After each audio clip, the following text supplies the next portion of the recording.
After a 24-hour shift, I came home to a locked door and a $20,000 demand. I slept outside.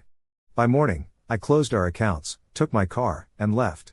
52 missed calls later, their lawyer was desperate to reach me. "Hey, you know what your problem is? You think you're important, like you actually matter." There I was, standing in front of my own door, trying to shove my key into the lock, but it just wouldn't turn. This was my home, but when I whispered that into the phone, my mother-in-law just sounded amused. "Not anymore," she said. They'd changed the locks and stopped calling my wife, who apparently didn't want to talk to me. My brain couldn't handle it. I just pulled a 24-hour shift dealing with crashing servers and endless calls from people who didn't even know how to turn on a computer. I came back home barely able to stand, and suddenly I didn't belong there anymore. My mother-in-law kept talking, super calm. "We need $20,000 for our anniversary trip.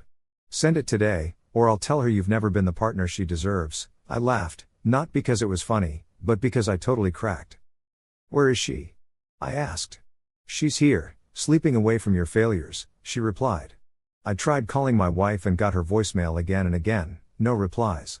I knocked on the door, harder and harder, and the empty hallway just echoed back. I sat on the cold floor, my head spinning, trying to wake up from what felt like a bad dream. My phone buzzed with a message: "Family support each other. Stop being selfish." I opened our banking app. The joint account was nearly empty. All the money I'd earned, all my savings, had disappeared on what? Jewelry, hotels, shopping, her mother's expenses? I sat there for hours, shivering on the icy concrete, overwhelmed by a ringing in my ears. Just as dawn broke, the door opened quietly. I looked up, hoping it was her, but it was just her hand, cold and indifferent, setting down a plastic container. Leftover spaghetti, cold and clumped up with a sour layer of sauce. A note on the lid said, "Your dinner." The door clicked shut again. I just stared at it, furious and numb, my fingers and legs frozen, but I didn't really feel the cold, just anger. I picked up my phone, closed the joint account, and canceled the lease. I was the primary on the contract, after all. The car I'd paid for, the one she always took, was sitting downstairs, mine now. I didn't leave a note or call, I just got in the car and took off. The engine roared, and the city lights faded into gray mist. My phone buzzed with missed calls, 10, 20, 30, 52, but the last one wasn't her. It was from an unknown number, a voicemail. "This is Lawrence Parker from Hutchkins & Associates. Please contact us immediately regarding a legal matter involving your wife." I smiled coldly. They wanted a war? They had no idea who they were messing with. I parked outside a cheap motel, where the neon sign flickered like a dying heartbeat. The cold wind battered the windows, but I didn't feel it. I sat staring into the darkness, fingers gripping the steering wheel, my chest tight with anger and disbelief. They thought they'd destroyed me, but they had no idea what I could do without their leeching. I opened my banking app again. The savings were gone. Groceries I never ate cost $1,200 a month, utilities I barely used were $800, $5,000 went to her mother for medical expenses, a $3,000 diamond bracelet, and a family vacation I was never invited to. I was nothing but a walking wallet. But not anymore. I logged into my work email, my company ID still worked. Network engineer, a fancy title, but today it was my weapon. I used my admin credentials to log into her old Gmail. She still used the password I'd set for her years ago. I was in, and it was like poison. Her messages with her mom, laughing about draining me dry. Plans for a luxury anniversary trip to Paris, 5-star hotels, designer shopping. Her mother's words echoed, "Make sure he pays for everything. He owes you for wasting your time." But worse, emails with Lawrence Parker, their lawyer, a draft of a separation agreement with my wife's name at the top and mine at the bottom. Full financial support, spousal maintenance, half of everything I owned. They weren't just leaving me, they were trying to ruin me. I clenched my jaw, but my hands were steady. I replied from her email, "Lawrence, I have changed my mind. No separation for now. Please hold off on any further action. I will discuss this with my husband personally." Sent. I set up an archive rule so any emails from Lawrence would be stored in a separate folder. They wouldn't be deleted, just moved aside. It was something I'd set up for her before. Let her wonder why he stopped responding. But I wasn't done. I opened our cloud storage, photos and videos, years of memories, or so I thought. Most were of her, her mother, family trips I paid for but never went on. Pictures with friends and men I didn't recognize, flirty messages, proof of her double life. I named a folder Proof. My phone buzzed again, a call from her mother. I answered but didn't say anything, just silence. Hello? Hello? Hey, are you actually listening or just faking it again? Her voice snapped like a whip. Stop moping around and send the money already. Do you really think anyone cares about your little tantrum? I didn't bother responding. I let her get every insult and demand out of her system. You're nothing without us. My daughter wasted her life on you, a big failure who never lived up to any of his promises. I pressed record, letting her vent on, completely unaware that she was being recorded. Just another file for my collection. Finally, I cut in. Are you finished? There was a pause, probably from shock. How dare you? She started, but I interrupted, keeping my voice steady and cold. No, how dare you? You've pushed too far, and I'm done staying quiet. Then I ended the call. They thought they could break me, but they didn't know who I really was. I moved what little money I had left into a new account, locked up all our shared credit cards, and redirected my paycheck to a different bank. I was finally free, but they were about to be trapped. By morning, I had a whole folder of evidence, messages, recordings, financial statements, the full timeline of their betrayal. But I wasn't stopping there. I needed to see their faces. I parked a block away from what used to be our place, no, their place. I couldn't get in, but I didn't need to. As a network engineer, I had set up their home security cameras, smart speakers, Wi-Fi, all of it connected to my account. With one tap, I was watching them. My wife was pacing the living room, clutching her phone, her voice shaky. Mom, he's not answering. What if he knows? What if, her mother snapped back, stop panicking. He's too dumb to fight back. Just keep pretending you care. He'll cave like always. My jaw tightened, and I tapped the speaker icon. The living room speakers buzzed to life. Pretend you care? My voice boomed through the room. My wife screamed, dropping her phone, her mother spinning around in shock. Who's there? Who's doing this? She shrieked. I laughed, the sound echoing through the room.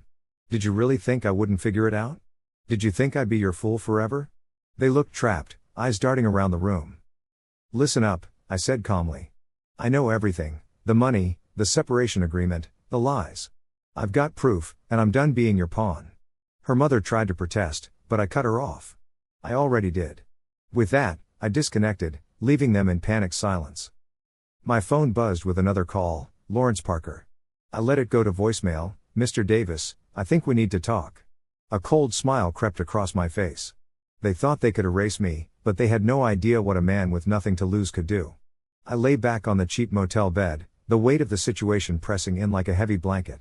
My phone was silent for the first time in hours, 52 missed calls and messages I didn't bother reading. They were spiraling because I'd slipped out of their grip, but I wasn't done yet. Far from it. I had everything, their messages, their lies, their plans to destroy me, trapped in a folder I named Proof. And I had something they didn't, a job, a place of strength they couldn't touch. So, I showered, got dressed, and hit the road. I wasn't running, I was headed back to the one place they couldn't control, my office, my fortress. Under the fluorescent lights, I sat at my desk, watching lines of code dance across the screen. But my mind was on them, the ones who thought I was finished. An unknown number flashed on my screen. Lawrence Parker again. Mr. Davis, we need to talk. Your actions have caused significant distress to my clients. Distress was just the beginning. I opened the folder named Proof. Messages between my wife and her mother. He's so clueless, he won't see it coming. Voice recordings, he's a loser, and we carried him for years without him even noticing. Pictures of her with other guys, flirty messages, and the draft of the divorce agreement crafted with Lawrence Parker. They planned to tear my life apart, thinking I'd beg, thinking I'd crumble. But suddenly, the hunter had become the prey. A new alert flashed, security notification.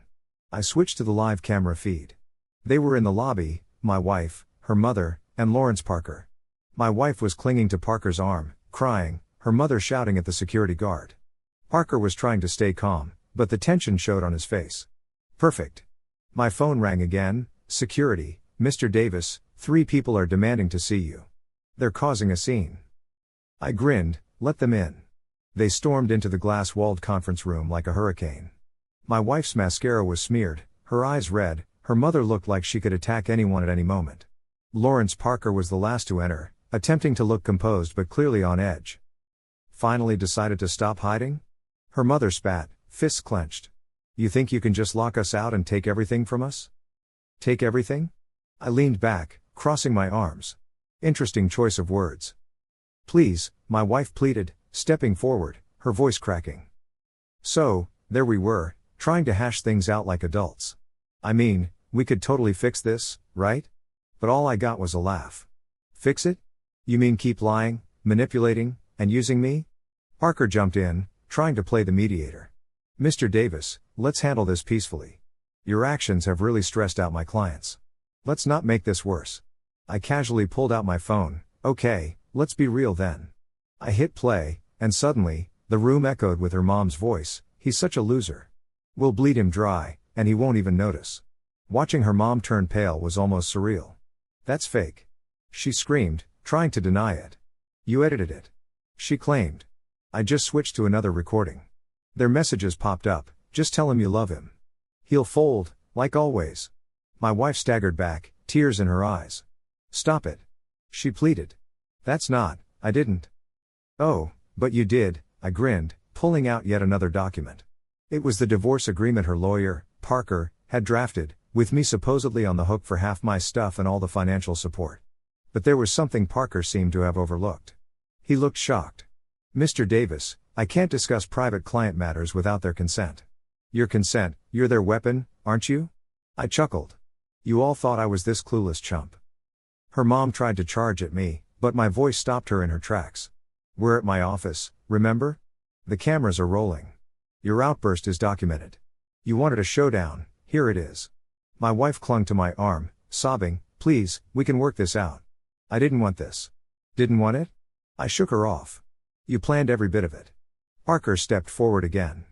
Mr. Davis, let's talk terms. We don't have to fight legally. I moved in closer, staring him down. You wanted a victim, but now I'm making sure everything gets settled legally. Turning on my heel, I headed for the door, ignoring my wife's cries and her mom's furious screeches. Parker tried one last time. Please, Mr. Davis, we can work this out. I stopped at the door, not even bothering to glance back. You blew your chance. Now, watch as the truth unravels your lies. I walked out, leaving them trapped in their web of deceit. Back at my desk, I leaned against the door, my heart pounding, not with fear, but with a sense of clarity I hadn't felt in years. My phone buzzed, a message from Parker. Mr. Davis, we really should talk. We can work this out peacefully. I smirked, they were sweating now. Perfect. I kicked back in my chair, letting the hum of the AC and my colleagues' subdued chatter fill the room.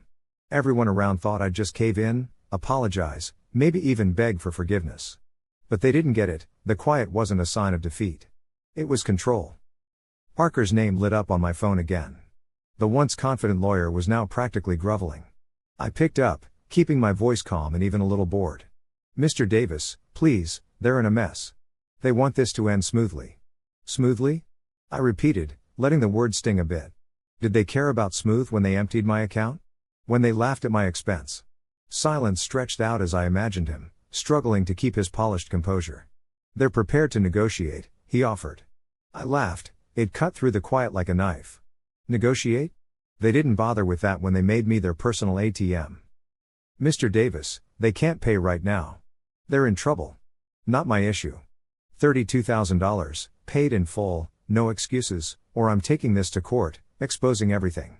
A heavy silence hung before he answered. Give me a day. Until tomorrow. I ended the call, my fingers resting calmly on my desk. They thought they were predators, never realizing they were the prey. That night, I went home, feeling the night wrap around me like a protective cloak. Cooking a simple meal for myself was something I hadn't done in ages. The sizzle of the pan, the aroma of spices made me feel alive. Every bite tasted like freedom. The next morning, Parker's name flashed on my phone again, his voice now cautious and stripped of all confidence. Mr. Davis, they've agreed. You'll get the full amount. Good. And one more thing, they'll sign an agreement never to contact me again. A pause followed, then a weary sigh. Understood. I almost felt bad for them, almost. An hour later, my inbox pinged with an email from Parker's office, $32,000 repayment and a signed deal ensuring I'd never hear from my ex or her mom again. I read it twice, feeling the satisfaction settle in. They thought they could play me forever. Now, they were the ones crushed by their own greed. The following morning, I checked my bank account, $32,000 deposited. Every cent. Those numbers meant more than cash, they were proof I wasn't the fool they had assumed I was. Then the messages started pouring in, desperation. "We've lost everything because of you," her mom pleaded. "Please, just talk to us. We can fix this." My wife. So, I didn't bother responding or blocking them. I just let their words flood in, powerless as they yelled into the void. And then came another message from Lawrence Parker asking if I was satisfied now that they had nothing left. I stared at the screen, those stark words staring back at me. Was I satisfied? Nah, I wasn't just satisfied, I was totally free. I typed my response, letter by letter, each one clear and deliberate. Then I put my phone down, leaned back, and closed my eyes, taking it all in. Outside, the city buzzed with its usual hustle and bustle, but here, in my little slice of quiet, I had everything I needed. I wasn't their victim or their pawn anymore, I was the storm they never saw coming. The courthouse was nearly empty, just a bored clerk who barely looked up as she stamped the papers and handed them over. I looked at the divorce decree, with my name and hers separated by a thin black line. It was done. No arguments, no do-overs, just a clean break. I stepped out into the fresh air and felt freedom fill my lungs. It didn't hurt, it didn't even feel bittersweet. It felt like soaking up the sun after a storm. But that didn't mean they stopped trying. My phone buzzed, her name, followed by another message from her mom. Voicemails piling up with, "Please, can we just talk? I was wrong, I love you, I never meant to hurt you." Her voice cracked with desperation and regret, like she was wearing a new mask of lies each time. I didn't answer. That night, I stood by my apartment window and watched the city lights shimmer below. Another call, another voicemail. Her mother's voice now, "You can't just abandon us, aren't we family?" She fumed, accusing me of ruining everything. I just smiled and let my phone drop onto the table. Family? Real family supports you and has your back. Family doesn't bleed you dry and then blame you for the mess they made. Days turned into weeks, and the calls didn't stop, but I couldn't care less. Work was calm and productive, and I felt stronger and more energetic. I looked in the elevator mirror, and the person staring back didn't look exhausted anymore. I got back into old hobbies, reading, running, cooking for myself. Simple stuff that felt like luxury now. I'd almost forgotten how amazing fresh coffee smells in the morning or how peaceful a quiet Sunday can be. I started filling my life with little joys they never let me have. But they didn't stop. Her messages shifted from desperate pleas to bitter accusations. "You're heartless. We're suffering, and you don't even care." Her mother switched strategies. "We took care of you, we gave you a home. Is this how you repay us? A home?" That place was a cage. I wasn't living, I was just funding their lifestyle while they laughed behind my back. I never replied because, honestly, silence was the only reply they deserved. One evening, a new message popped up from Lawrence Parker again. "They are completely ruined. They have nothing left. Are you sure you want this to continue?" I pictured him sitting there, trying to sound all reasonable as he attempted to save them, and maybe even himself. I smiled to myself. Yes, I was sure. They thought I was just some fool, destined to keep giving until there was nothing left. They didn't realize I was done being their tool or their ATM. They had no idea what it was like to lose everything, until now. For ages, I thought I was building a family, but I was just bankrolling their lifestyle. I let them twist love into a transaction and respect into control. But not anymore. I wasn't running from them, I was walking away because I finally understood the only way to win was to leave them behind. Their silence became the most peaceful noise I'd ever heard. I woke up to quiet mornings, sunlight spilling across my bed without the shadow of their demands looming over me. Weekends became a time to explore the city, try new foods, and rediscover a world I'd forgotten. One day, I found myself laughing over a cup of coffee at a little cafe, a genuine, carefree laugh, a sound I hadn't heard from myself in years. Standing on my balcony, watching the city lights blink against the dark sky, I let myself breathe. I didn't lose a wife, I didn't lose a family. I lost people who pretended to care, and I gained a life that was truly mine. If you haven't yet, please subscribe. And hit the notification bell to stay updated with more crazy real-life stories happening around you.